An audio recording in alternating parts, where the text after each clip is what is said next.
o legislador moçambicano vem reconhecendo a sua importância, portanto, como um mecanismo alternativo de resolução de conflitos há mais de 4 décadas.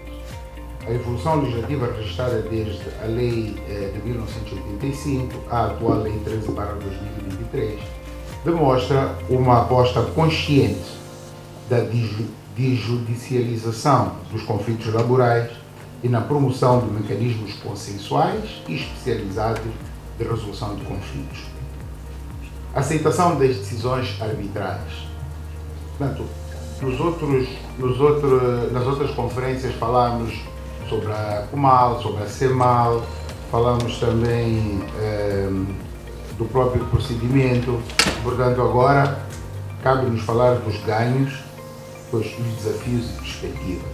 Portanto, a institucionalização do Centro de Mediação e Arbitragem Laboral e a formação de árbitros especializados representam um marco importante na consolidação deste modelo. Devo dizer que já são 3 grupos de formadores e daí que as arbitragens laborais hoje foram estendidas a mais algumas províncias. Temos Maputo Cidade, Maputo Província, Sofala e Nampula, e o último curso se estendeu para Cabo Delgado, Inhambane e Tete. E, portanto, aos poucos, ela vai abrangendo todo o território nacional, pelo menos nas principais capitais provinciais. Portanto, como dizia, estas formações representam um marco importante na consolidação deste modelo. Pela primeira vez, trabalhadores e empregadores dispõem de um mecanismo alternativo aos tribunais de trabalho dotado de autonomia técnica, flexibilidade processual e vocação de decisões céleres, que é sempre um desafio. Apesar da sua juventude institucional, os primeiros resultados da arbitragem laboral são encorajadores. Os processos arbitrais têm sido concluídos em prazos substancialmente inferiores aos observados na legislação laboral comum, permitindo uma resolução mais rápida dos litígios e uma redução dos custos indiretos associados à duração dos processos. É verdade que, ao nível judicial também, recuperamos muito, pelo menos a nível da jurisdição laboral, recuperou-se muito o prazo de decisão dos conflitos. A arbitragem continua a ser mais previsível, mas há que se dar nota disso. Um dos indicadores mais relevantes do sucesso deste mecanismo reside no comportamento das partes após a aprovação das decisões arbitrais. Até a presente data, são muito poucos, mas muito poucos mesmo, os recursos submetidos aos tribunais de trabalho, sendo que estes, infelizmente, ainda não apreciaram qualquer recurso de anulação das decisões arbitrais laborais proferidas pelo CEMAL, pelo menos do que temos conhecimento da consulta que foi feita ao CEMAL. Portanto, há alguns recursos, muito poucos mesmo, muito poucos, mas os tribunais de trabalho ainda não se ativeram aos mesmos. Este dado é particularmente significativo. Não significa necessariamente a ausência de discordância das partes relativamente às decisões proferidas, mas constitui um forte indício de aceitação da arbitragem enquanto mecanismo legítimo de resolução de conflitos e da qualidade técnica das decisões produzidas. Igualmente relevante é o fato de não se verificar até o momento uma procura significativa de certidões de decisões arbitrais para efeitos de execução judicial. Este é um indicador importante. Tal circunstância sugere que as decisões arbitrais têm sido cumpridas voluntariamente pelas partes, reforçando a percepção de confiança no sistema e demonstrando a sua utilidade prática. Portanto, pelo menos no CEMAL Maputo, ainda não houve, desde 2024 esta parte, um pedido de emissão de certidão de sentença para efeitos de execução. Num contexto em que a execução de decisões judiciais também ela constitui frequentemente um desafio para a efetivação dos direitos, o cumprimento espontâneo e voluntário das decisões arbitrais representa um ganho institucional que merece ser destacado e evidenciado. Todavia, a experiência acumulada nos últimos 2 anos também revelou constrangimentos que exigem reflexão e eventual intervenção legislativa e regulamentar. O primeiro constrangimento prende-se com o regime das custas arbitrais. Embora a aprovação do diploma ministerial 71/2024 supõe uma variação de 1 a 10% e os tribunais laborais supõem uma variação de 6 a 12%, portanto, tenha sido essencial para viabilizar financeiramente o sistema. A prática demonstra que os custos da arbitragem podem constituir um fator de desincentivo, sobretudo para trabalhadores com menor capacidade econômica, que é a generalidade, todos sabemos, mas também para os árbitros, principalmente os mais destacados e reputados.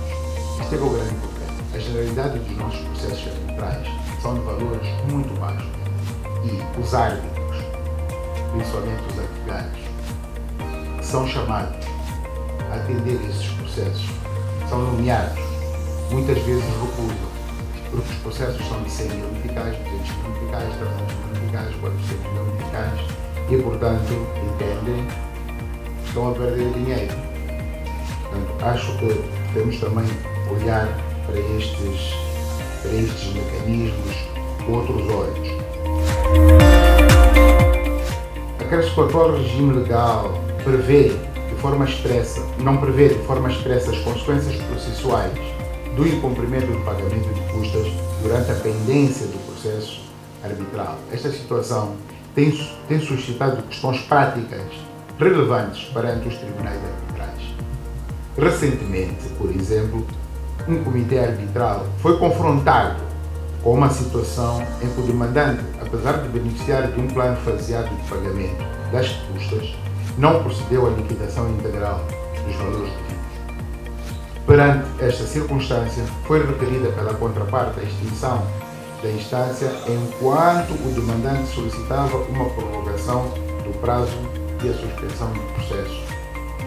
A análise do quadro normativo permitiu concluir que o regime de arbitragem laboral não acolhe as soluções previstas no Código das Custas Judiciais para a falta de pagamento de preparos.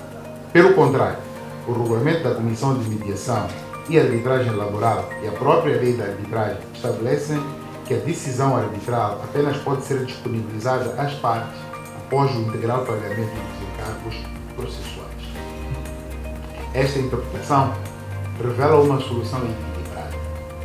Por um lado, evita que a falta de pagamento de custas paralise desnecessariamente a atividade do tribunal arbitral e comprometa a celeridade processual. Por outro lado, salvaguarda-se o interesse financeiro do sistema arbitral, condicionando a entrega de decisão ao pagamento integral dos encargos. Trata-se de uma solução particularmente adequada aos nossos olhos, à natureza da arbitragem, permitindo que o processo prossiga o seu curso normal, que a decisão seja proferida e depositada no CEMAL e que apenas a sua notificação fique dependente da regularização das custas. Qualquer das partes, como sabemos, poderá, inclusivamente, substituir-se à outra nesse pagamento sem prejuízo do correspondente direito de regresso. É o que prevê o nosso sistema arbitral. Um segundo desafio prende-se com a necessidade do reforço da especialização dos árbitros. A arbitragem laboral exige não apenas domínio da legislação laboral substantiva, mas também conhecimento aprofundado do direito processual arbitral, dos princípios da arbitragem e das melhores práticas internacionais nesta matéria. Esta é uma lacuna. As sucessivas formações que vamos dar, como esta da CACTEL também, podem ajudar a ter um maior domínio da parte adjetiva da arbitragem, não é necessariamente a parte substantiva.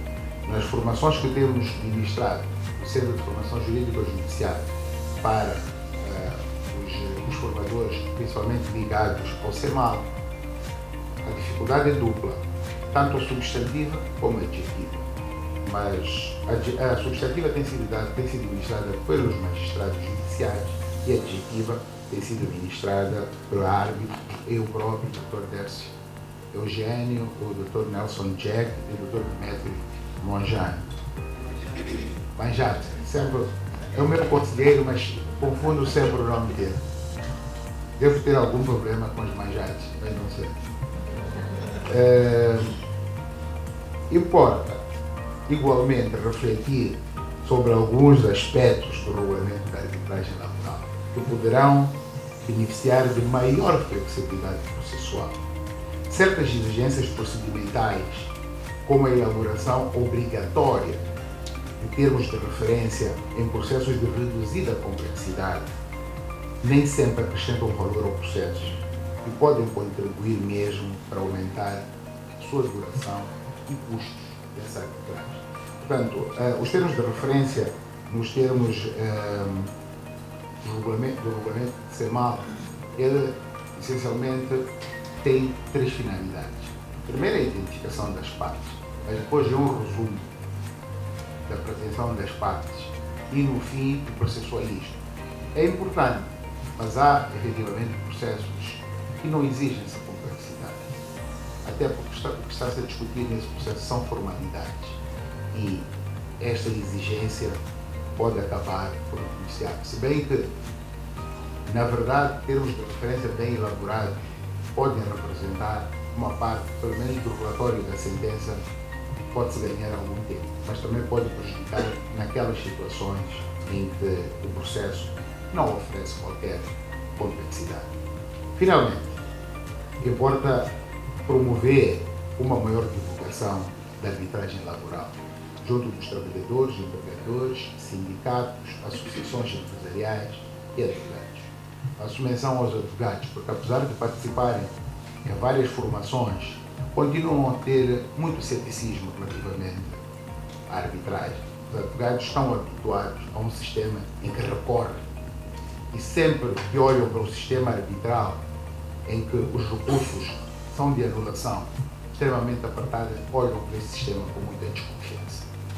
Devemos continuar a fazer esse trabalho de sensibilização e, sobretudo, demonstrando que este mecanismo ajuda no mercado, ajuda nos empresários. Os empresários foram feitos para ganhar dinheiro, não foram feitos para andar em litígios atrás de litígios que duram 5, 10, 15 anos. Há pouco tempo recebeu uma sentença, um acordo, na verdade, de um processo que, quando o autor deu a entrada nesse processo, que tem a ver com partilhas, tinha 34 anos e a decisão chega quando ele tem 54 anos e ainda deve executar essa decisão. Portanto, é disto que se fala. Em conclusão, os desafios recentes permitem afirmar que a arbitragem laboral em Moçambique atravessa uma fase promissora de consolidação. A inexistência de um número significativo de recursos de anulação em curso nos tribunais laborais e o elevado grau de cumprimento voluntário das decisões arbitrais constituem, sem dúvida, sinais encorajadores da credibilidade do sistema. Os desafios dos próximos anos consistem ou consistirão em aperfeiçoar o quadro regulamentar, reforçar a especialização dos intervenientes e assegurar que a arbitragem laboral se afirme definitivamente como um instrumento eficaz, célere, confiável de administração da justiça laboral, que afeta a generalidade dos trabalhadores moçambicanos. É preciso que se continue com este trabalho de sensibilização, principalmente para os empregadores, depois os sindicatos e mais tarde os próprios advogados. É tudo que eu ofereço a dizer sobre aquilo que me pediram, que é ganhos, desafios e perspectivas da arbitragem laboral em Moçambique. Muito obrigado.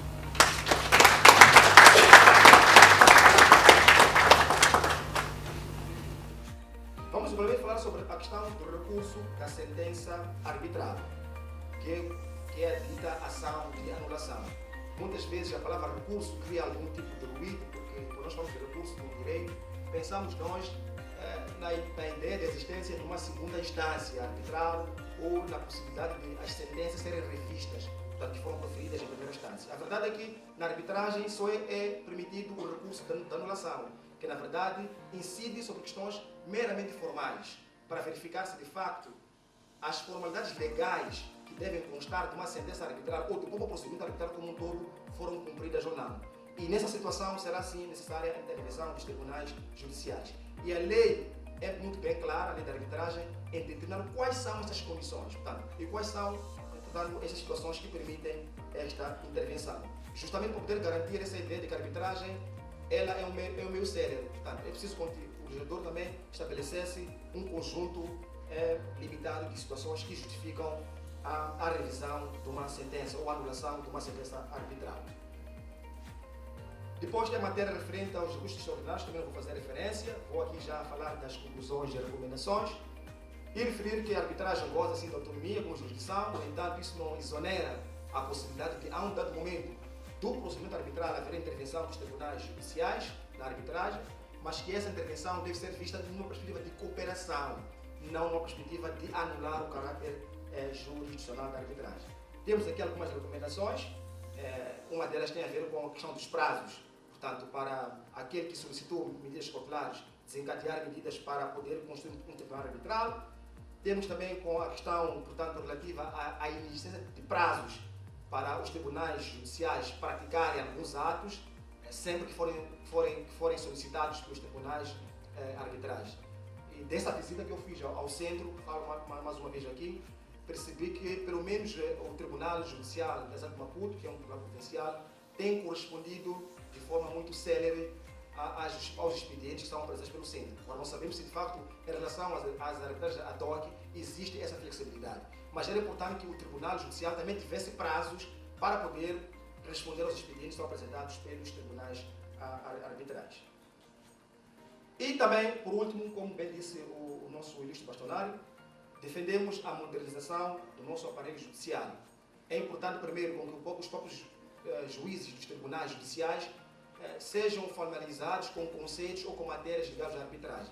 Porque se eles vão intervir a um dado momento no procedimento arbitral, é importante com que eles também detenham alguns conhecimentos sobre a arbitragem. Porque, da nossa experiência, só mesmo para concluir, Sr. Moderador, enquanto docentes ou então enquanto práticos do direito, nós notamos que a nível das nossas academias ou universidades, a matéria sobre a arbitragem ela aparece como incipiente. É incipiente, razão pela qual está de parabéns o centro por estar a dar esta formação aos jovens árbitros ou aqueles que têm necessidade em serem árbitros com vista a dominarem um pouco mais essas matérias. E termino dizendo muito obrigado.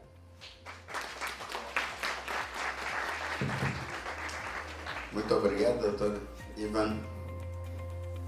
Agora vamos ter a intervenção do Dr. Nelson Jack. Queria pedir a parte técnica para nos assegurar comunicação com o Dr. Jack. O tema que nos foi sugerido é a arbitragem necessária em Moçambique, estado de arte e o aparente confronto entre a liberdade contratual e a imposição legal. Começarei por esta última parte, depois iremos falar sobre o estado de arte. O enquadramento inicial que tínhamos feito a respeito da arbitragem voluntária constitui um ponto de partida para dizer o que é que a arbitragem necessária é de exclusão, porque não se funda na vontade das partes. Ela tem por fundamento a lei, suponho que essa é a razão do tema que nos foi proposto. A liberdade contratual, como sabemos, consiste na possibilidade conferida pela ordem jurídica aos particulares de autotutelar o acordo coletivo de suas relações e abrange, como se sabe, as faculdades de celebrar ou não a convenção de arbitragem e de fixar o seu conteúdo, como também já fiz menção. Na realidade, na arbitragem necessária não existe, pelo menos até ao momento em que ela é imposta, qualquer liberdade contratual ou liberdade de celebração e de estipulação como ocorre na arbitragem voluntária. Mas nem por isso se pode dizer, como alguns autores afirmam, que há aqui uma violação do princípio do acesso à justiça, da igualdade, porque após a construção do tribunal arbitral, também as partes podem também contribuir na fixação das regras ou da tramitação do próprio processo O legislador, ao estabelecer que determinados requisitos sejam escolhidos nos tribunais estaduais, falam sempre tendo em atenção a especial tecnicidade e outras conveniências que, caso a caso, devemos surpreender na fundamentação e, eventualmente, no preâmbulo dos instrumentos jurídicos que instituírem a arbitragem necessária. Todos sabemos também que os tribunais arbitrais são tribunais tais como os tribunais estaduais e, portanto, resulta da vontade do legislador e não das partes que a arbitragem necessária ela exista, mas que pode haver intervenção nos tribunais estaduais para o controle dessas decisões que vierem a ser deferidas nos tribunais, na arbitragem necessária através dos tribunais de arbitragem. Como o Ivan disse bem, atualmente esse controle é feito de forma meramente formal, se bem que em alguns momentos é necessário entrar para a substância para surpreender a componente formal, mas não é o meu tema, não vou entrar nesse detalhe. No quadro do regime de arbitragem necessária moçambicana, devo dizer que nós temos o seu regime no título 2º do livro 4 do Código de Processo Civil de 1961, dos artigos 1525 e 1528, com as alterações introduzidas pelo Decreto-Lei 1/2005, de 27 de dezembro. Na altura também revogou o artigo 1527, relativo à sucessão dos árbitros, sendo que a existência da lei de arbitragem, conciliação e mediação, lei 1199, com a existência dessa lei, essa é aplicável subsidiariamente ao regime, vamos dizer, geral da arbitragem necessária. Vale lembrar também que a pretensão do Tribunal Arbitral necessário constitui uma exceção dilatória de conhecimento oficioso que leva, como todos sabemos, à absolvição da instância. Para esta apresentação, e olhando agora para o estado da arte, identificamos dois regimes de arbitragem necessários ao nosso ver. O primeiro da Lei do Trabalho, Lei 13 de 2003, de 25 de agosto. Faço minhas as palavras do bastonário Carlos Martins em relação à arbitragem laboral do setor, e também da Lei do Sistema Nacional de Pagamentos, que é a Lei número 2 de 2008, de 27 de fevereiro, que atualmente está em aplicação. Sobre a arbitragem necessária laboral, ela vai resultar do que dispõe do artigo 193, números 1 e 4, do 194 a 196 da Lei do Trabalho, e ela só tem lugar quando no conflito laboral esteja envolvido uma empresa pública ou um empregador cuja atividade se destina à satisfação de necessidades essenciais, por exemplo, serviços hospitalares, médicos, medicamentos, serviços funerários, a segurança privada e entre outros, em que essa arbitragem é obrigatória por decisão do SEMAL, ouvido o Ministro da Tutela de Trabalho.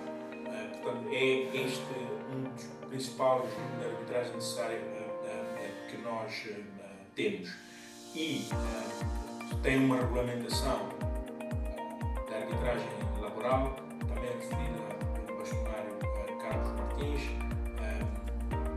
cujo regulamento mais recente, não sei se é tão recente, 10 anos depois, é de 2016, mas que se dedica fundamentalmente à arbitragem voluntária. Não tem nada a densificar ou em detalhe em relação à arbitragem necessária, que para nós constitui um vazio que devia ser objeto de regulamentação. Mas também pode-se dizer que a existência desse regime se aplicaria subjetivamente à arbitragem necessária ou obrigatória, como se chama na lei do trabalho. Todavia, ela contém especificidades. Pensemos, por exemplo, nas situações de greve, na necessidade de fixação de serviços mínimos, nas situações em que quer a mediação, quer a conciliação tenham falhado. No nosso entender, o procedimento adotado para a indicação dos árbitros, a sua tramitação e os prazos fixados no regulamento que temos vindo a citar são incompatíveis com as decisões que devem ser tomadas nessas situações. Por exemplo, o prazo para a apresentação da pretensão dos empregadores, no caso da resposta de 5 dias, o prazo para a marcação da audiência, que tem normalmente deve ter uma antecedência mínima de 5 dias, quando nós já sabemos que para esses setores específicos o pré-aviso de greve tem de ser comunicado com prazo de 7 dias, como se vê, há aqui um desfazamento entre estes prazos da arbitragem voluntária que seriam aplicáveis à arbitragem necessária.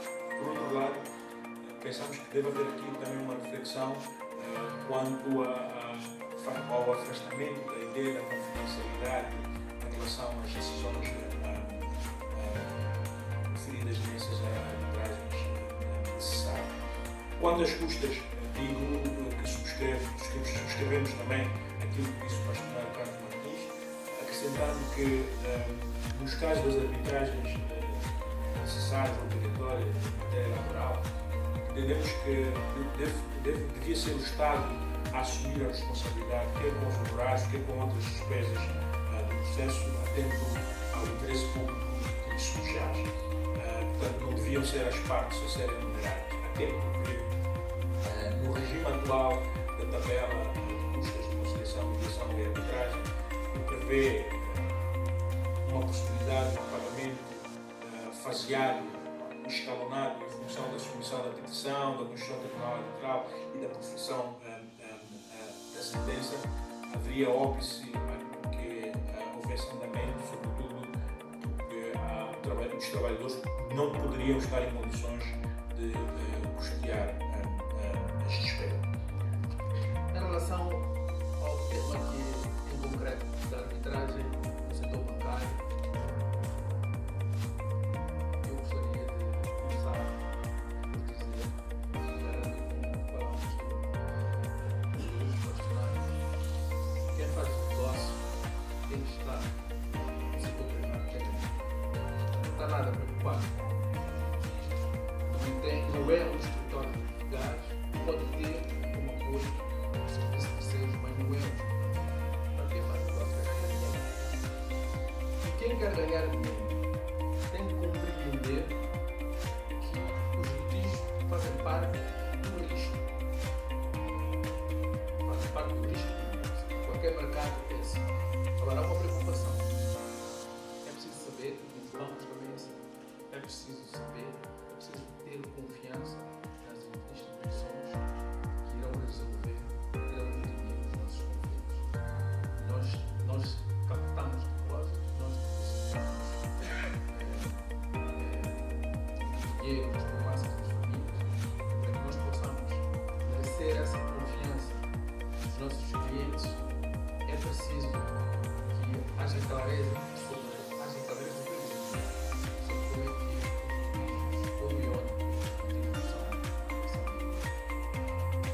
tempo que se leva a escolher o tempo que levamos a resolver um conflito para um banco, para um mercado até puxa muito.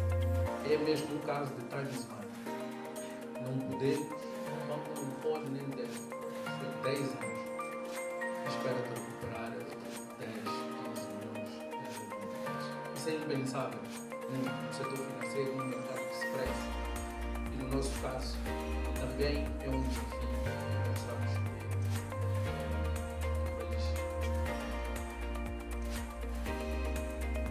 a prova promissória não é apenas uma questão técnica, é um sinal claro.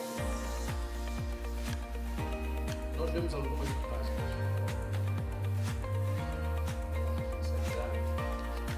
Os nossos pedidos, nenhum banco está disponível para ver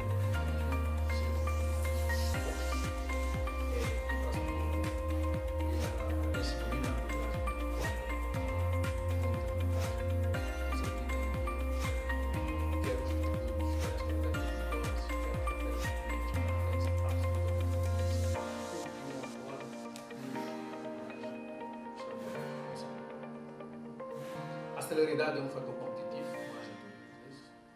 Nós tivemos um competitivo pequeno, onde isso mas foi depois da julgo, eu, o meu diretor de competições está aqui, acho que levamos 11 meses entre ter a decisão e executar.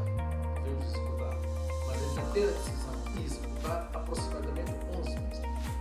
Eu diria que nos tribunais estaduais, para ter a primeira decisão, ainda estaria aqui eu a falar. E é um caso complexo. Eu gosto de ter cerca de 6 a 7 meses nós temos a primeira decisão. E a celeridade é, de facto, um fator muito importante. A atração de capital. Eu sou organista. 28, 23. Mais ou menos por aí. O país vem ter o grande capital, o investimento estrangeiro os grandes projetos vão arrancar. E nesse particular, nós que estamos nesta sala, os bancos, o mercado no geral, temos que estar preparados. Um simples NDA, caso que estamos a discutir com qualquer entidade estrangeira, com operações cross-border, é impensável pensar que os tribunais serão eleitos para nós. Simplesmente impensável. Já não se pensa nisso. Nem é colocado na equação. Vamos discutir em que país iremos, mas que será arbitrado essa comissão. Nós temos a discutir se vamos a Dubai ou se vamos a Irlanda. Já não se discute se vamos aos tribunais. Este é um tema de confiança visto de fora para dentro. Portanto, esta é a visão que os investidores têm. Vamos discutir, afinal, porque quer risco inerente ao negócio, mas nós não vamos. Confiamos pouco. Não é falta de confiança. Confiam, mas confiam pouco. E nesse plano, nós não temos como fazer grande exercício de debate, porque compreendemos que é para lá do mercado. O tema dos grandes investimentos, o setor estratégico, já lá na porta, lançamento de projetos internos da natureza, parcerias público-privadas e em geral alguns cá, o crédito às pequenas e médias empresas, uma atração agora, sessões do Secretário de Marco, a Secretaria de Projetos, o crédito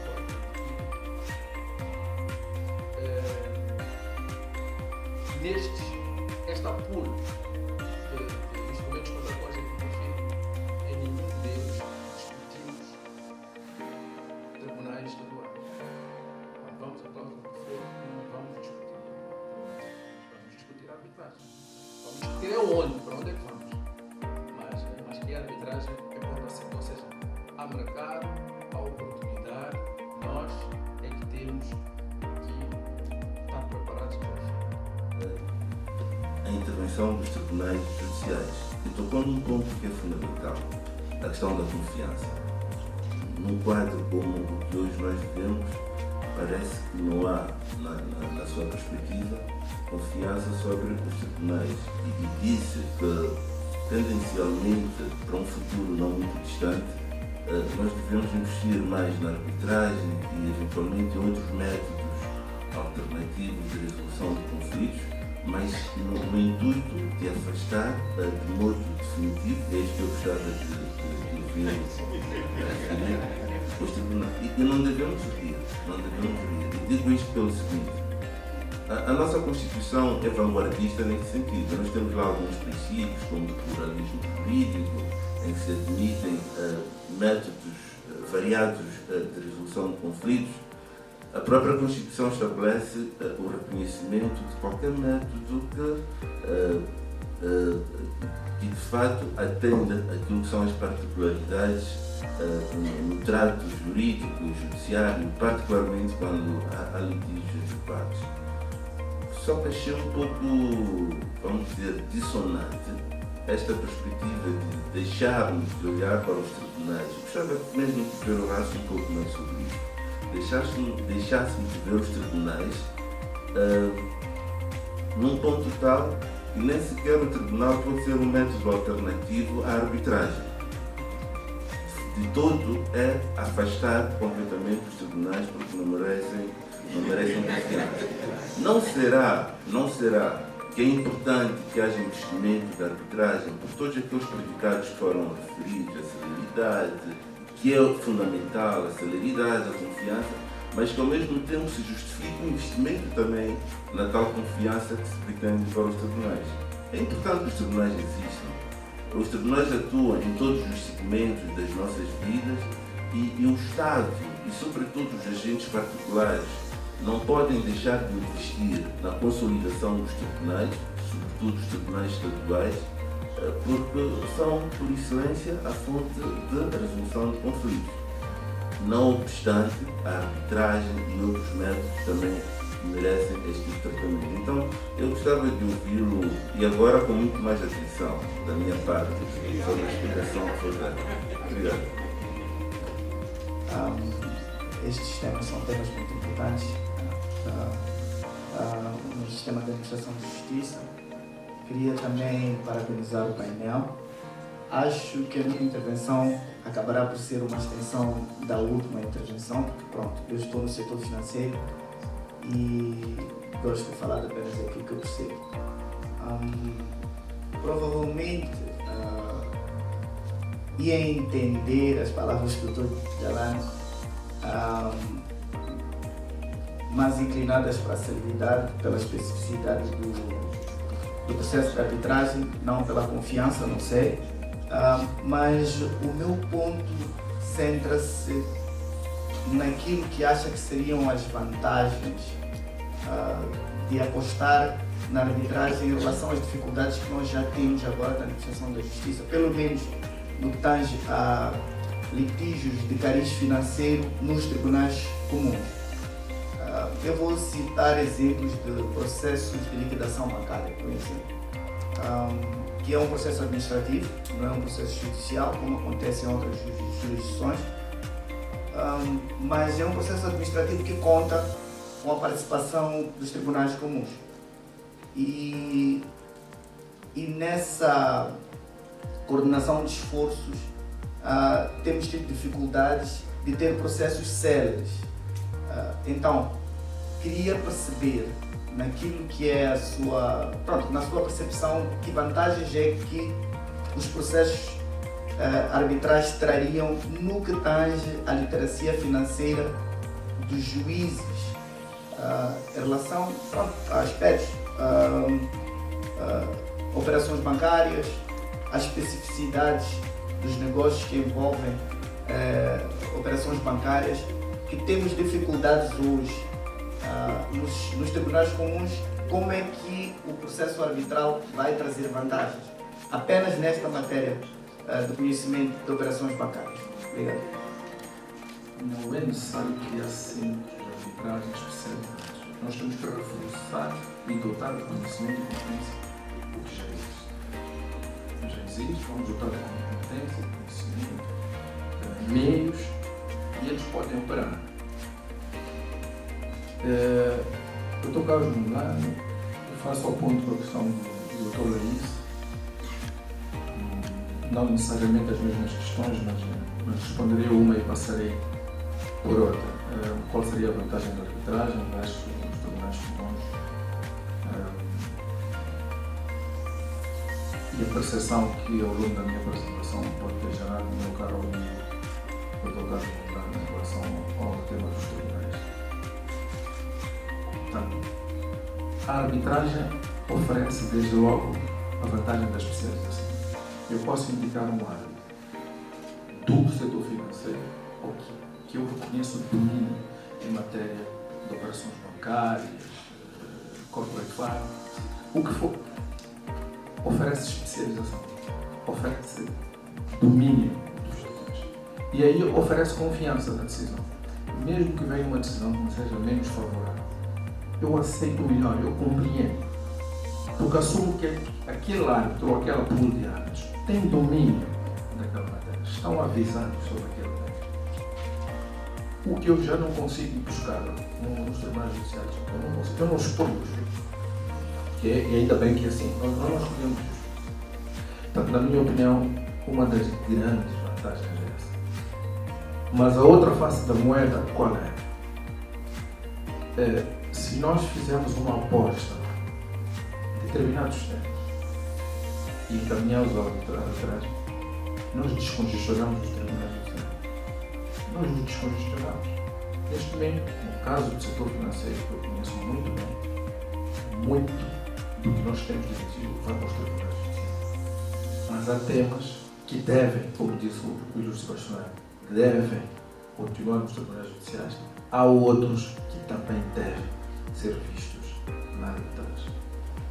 Sobretudo questões comerciais, temas que têm a ver com negócio. Nós tivemos um caso público, andou nos jornais, em que os tribunais levaram algum tempo a tomar algumas decisões. O investidor fechou o quarto, deixou de advogados, foi-se embora. Todos conhecemos esse caso, andou nos jornais. Podia ser tomado decisões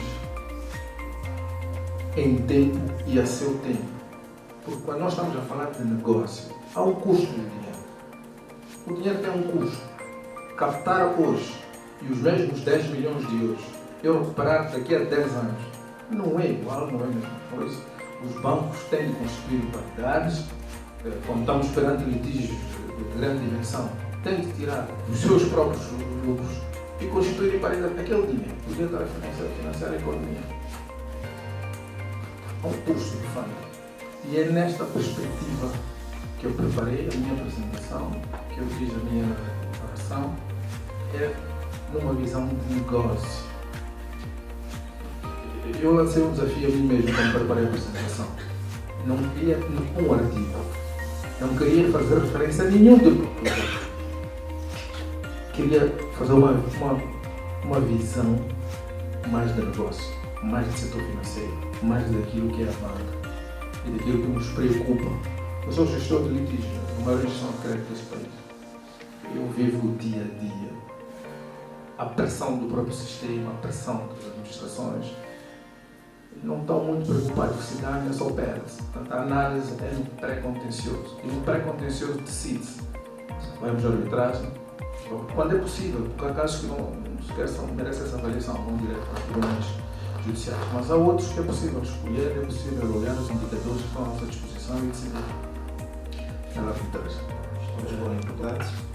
Eu vou começar com aquela que se refere sobre a reforma, sobre a possibilidade de que reformas legislativas ou da prática judicial a curto prazo podem trazer maior benefício no que tange a relação entre os tribunais judiciais e a arbitragem. Bem, talvez não seja mesmo uma solução a curto prazo, vai depender eventualmente de criação de condições logísticas e também de disponibilidade financeira para o Estado. Mas eu aqui defendo a necessidade de criação de secções especializadas em matérias de arbitragem junto dos tribunais judiciais. Como bem falei inicialmente na minha apresentação, muitos dos nossos juízes são formados em Direito, é verdade, com uma dimensão generalista, em que ao nível da formação da licenciatura, poucas vezes mantém contato com matérias gerais da arbitragem.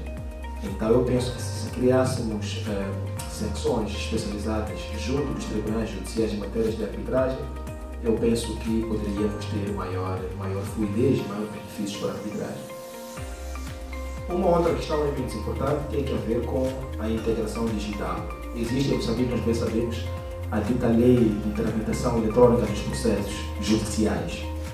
Por que também não pensar numa dimensão de tramitação eletrônica de processos ou de expedientes arbitrais junto dos tribunais judiciais? Eu penso que, de certa forma, isso poderia também permitir maior fluidez. Mas, como eu disse, isso também depende de criações de condições logísticas, mas também de disponibilidade financeira para o Estado para poder colocar isto em funcionamento.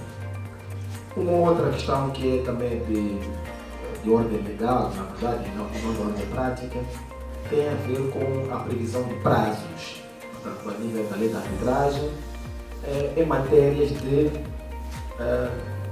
de de decisão ou de apreciação dos expedientes arbitrais pelos juízes judiciais. Ou seja, não existem prazos. E se as pessoas que recorrem à arbitragem pretendem ter uma resposta célere para que não frustre a razão por que recorrer à arbitragem, então era importante que a lei dispusesse de prazos claros, precisos, para que os juízes judiciais pudessem praticar certos atos ou responder a certos expedientes. Isso poderia atrair maior investimento, poderia tornar a nossa arbitragem moçambicana mais atrativa, que hoje em dia nós sabemos que muita gente não opta pela arbitragem moçambicana, concordamos nós todos, e isso, de certa forma, também implicaria a formação dos próprios juízes. A outra pergunta que me foi colocada foi em relação ao cotidiano, portanto, da prática da arbitragem em Moçambique. Perceber se a experiência que se tem é de uma tensão entre as duas jurisdições ou é de mútua colaboração. Bem, talvez seja uma questão sobre a qual não posso responder com alguma profundidade, no entanto, vou responder com base naquela que foi a minha visita, portanto, em sede do Centro de Arbitragem, Conciliação e Mediação, na semana passada, e que foi referido que essa relação já foi tensa, portanto, já foi tensa no sentido de que demorava o Tribunal Judicial da cidade de Maputo responder a alguns expedientes. Mas depois de vários encontros, de certa forma, nos últimos 2, 3 anos, tem havido maior celeridade. Portanto, essa relação já é mais de colaboração e não muito tensa. Portanto, essa experiência da KCM, não sabemos qual é a experiência das arbitragens da DOC, não sabemos se de facto será também de mútua colaboração. A doutora Mariana, portanto, fez uma pergunta em relação às providências cautelares, falou muito bem da experiência de algumas legislações, portanto, vou dar aqui, portanto, referência do que acontece a nível, por exemplo, da Lei da Arbitragem de Macau, que é de 2019, também já prevê expressamente a figura do árbitro de emergência. É verdade que algumas jurisdições não prevêem expressamente, no entanto, fazem como arranjo. No entanto, nós pensamos que era importante que, de facto, esta figura pudesse, de facto, estar presente no fenômeno reformista da Lei da Arbitragem moçambicana, por forma a evitar que, de facto, haja essa intromissão dos tribunais judiciais na arbitragem. Porque uma questão é clara: quando alguém opta pela arbitragem, falo da arbitragem voluntária, não necessária, o que se pretende é, de facto, evitar que haja intervenção do Poder Judicial. Então, se criasse, de facto, ou se estabelecesse legalmente esta figura, seria de bom tom. Eu sei que a Lei da Arbitragem já está em processo de televisão já há muitos anos. Recordamos nós que dos vários encontros que nós temos sobre a arbitragem, sempre se fala até quando vamos ter a lei. Portanto, há várias propostas. Portanto, estou aqui ciente até da existência de um grupo de WhatsApp, de que muitos que se encontram aqui fazem parte, em que muitas vezes discutem reformas da lei da arbitragem. Então, acreditamos que desse fenômeno reformista poderemos ter a previsão desta figura de árbitro de emergência, que deverá, de certa forma, se inspirar também naquilo que já existe. Portanto, vamos inventar a roda. Vamos pegar aquilo que já existe e tentar melhorar e adequar ao nosso contexto. Sendo certo que queremos que a arbitragem moçambicana seja atrativa. Muito obrigado.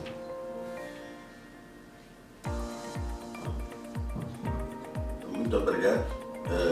Bastonário Carlos Martins. Muito obrigado. Duas questões. A primeira tem que ver com a arbitragem no setor extrativo, mineral, recursos minerais, porque se o nosso atual regime se responde efetivamente às exigências deste setor.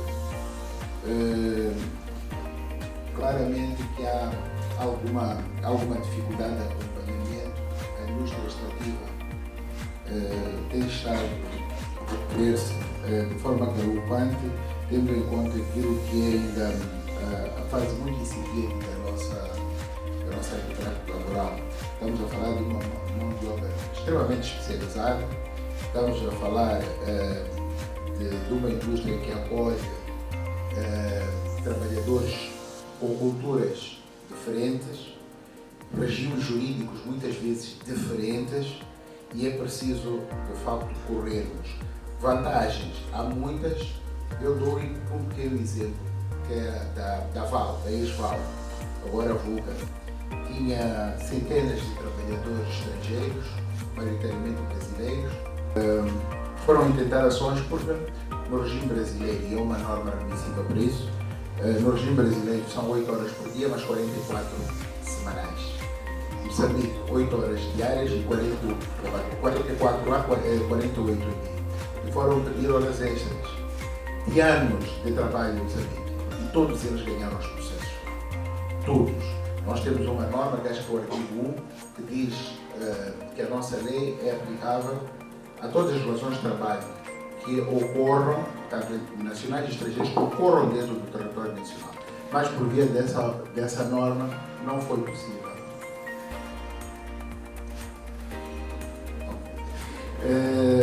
Portanto, mas eu entendo que para esta indústria é extremamente importante a arbitragem. Estamos a falar, é uma indústria que, com elevado risco de greves, exatamente por esta disparidade de regimes dentro. Estamos a falar de uma indústria, algumas delas que operam em regime offshore, em que trabalham 30 dias e 30 dias de descanso. Portanto, estamos a falar de grande risco reputacional. A confidencialidade é importante e só os processos arbitrais podem garantir isso. Portanto, respondendo à sua questão, eu vejo que sim, é de acolher e até de incentivar que este tipo de indústria, as suas relações de trabalho sejam reguladas pela arbitragem, volto a dizer, pela rapidez, confidencialidade, especialidade que se exige neste tipo de indústria. Fazer uma comparação do nosso regime com o do Botsuana, da Namíbia, os daqui da região. Devo dizer mesmo que o do Botsuana e os da Namíbia são aqueles que apresentam maiores vantagens dentro da região, comparativamente a Moçambique, comparativamente à África do Sul e os outros. Portanto, o Botsuana, para além de ter o Industrial Court of Botswana, eles têm comissões de resolução de conflitos. Moçambique tinha adotado em 1976 essas comissões de trabalho antes da instituição dos tribunais de trabalho, que resolviam as questões e dirimiam essas questões, mas eram administrativas. E, portanto, hoje temos os tribunais rurais. Foi o percurso que o Moçambique fez, o verso daquilo que a região fez, mas o Botsuana e a Namíbia ainda têm muitas comissões de resolução de conflitos. Falou-se aqui da questão da confiança, e o venerando Carlos Molhano colocou muito isso. E havia uma questão que tinha sido sob suspeitas. Confiança, no final. Nós também, quando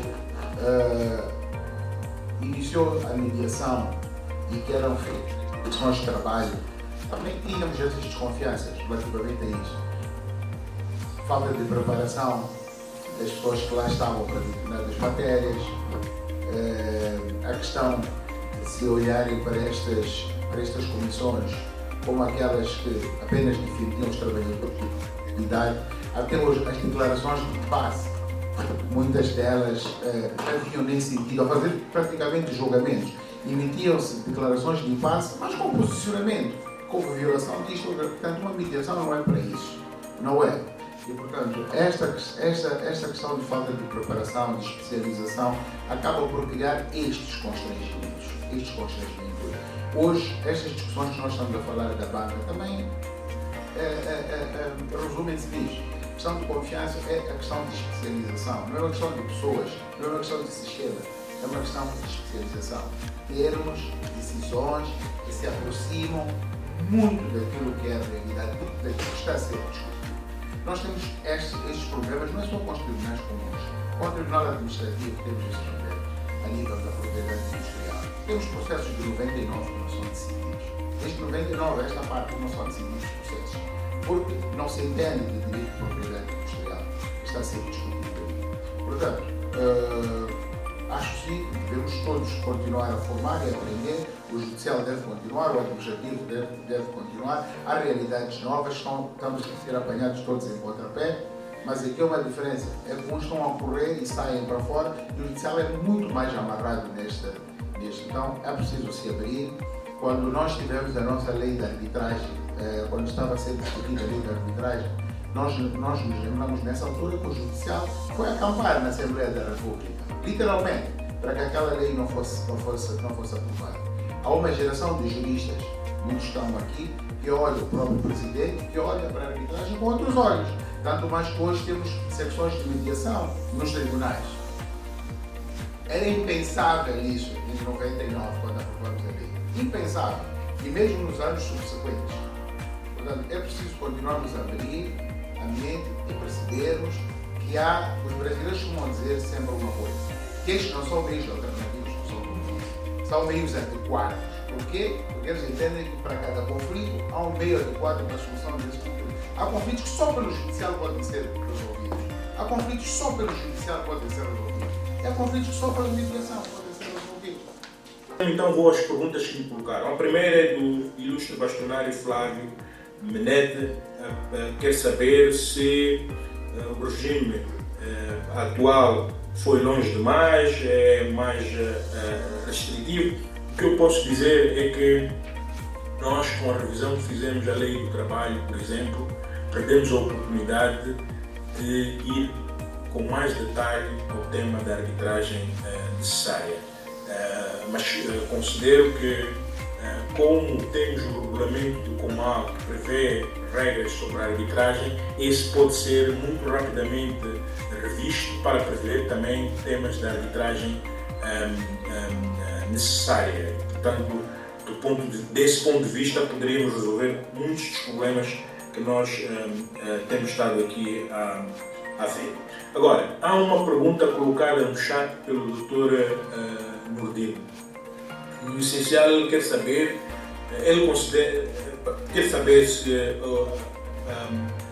se os tribunais, em termos de apreciação dos recursos ou dos pedidos de anulação, não estão a ir muito além daquilo que era desejável, procedendo à revisão indiretamente da causa, contrariando o princípio da definitividade das decisões arbitrais.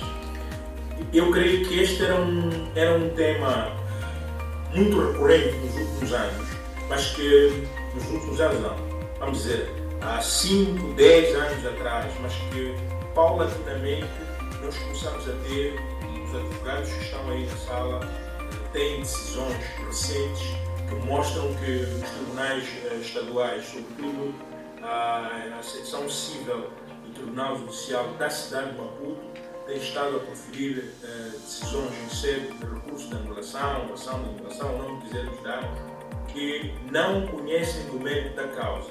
O que eles, na realidade, fazem é seguir o iter da decisão que foi proferida, apreciando, obviamente, a decisão, mas não tomando nenhuma decisão substitutiva. Na realidade, no recurso de anulação, no recurso de anulação, o Tribunal Estadual tem poderes cassatórios. Há a violação de algum princípio de ordem pública, se houver violação, se verificar que houver essa violação, sim, vai haver anulação. Se não houver violação, também não vai haver. E, para além dos fundamentos que as partes podem adquirir, no termo 44, há... Peço a sua capacidade de síntese, porque já estamos em cima. Estou usando o meu tempo, bastonário. Aquele que eu ocupei. Mas já vou acabar. Então, dizia, os tribunais estaduais têm estado a fazer agora não é, quando anulam a decisão, substituir essa decisão por outra. Anulam a decisão quando se verificam motivos para anular essa decisão e, havendo anulação, nos casos tem de se reabrir um novo processo arbitral, noutros casos há de ser o Tribunal Estadual a apreciar essa causa. Portanto, era isso que me competia dizer em relação à questão colocada pelo Dr. Nordino e agradeço pelo tempo que me foi disponibilizado. Muito obrigado. Eu quero dar os parabéns a todos os oradores pelas excelentes apresentações e também pelos debates em torno das questões que foram aqui colocadas. Mais uma vez agradecer a todos e pedir uma forte salva de palmas para os nossos oradores.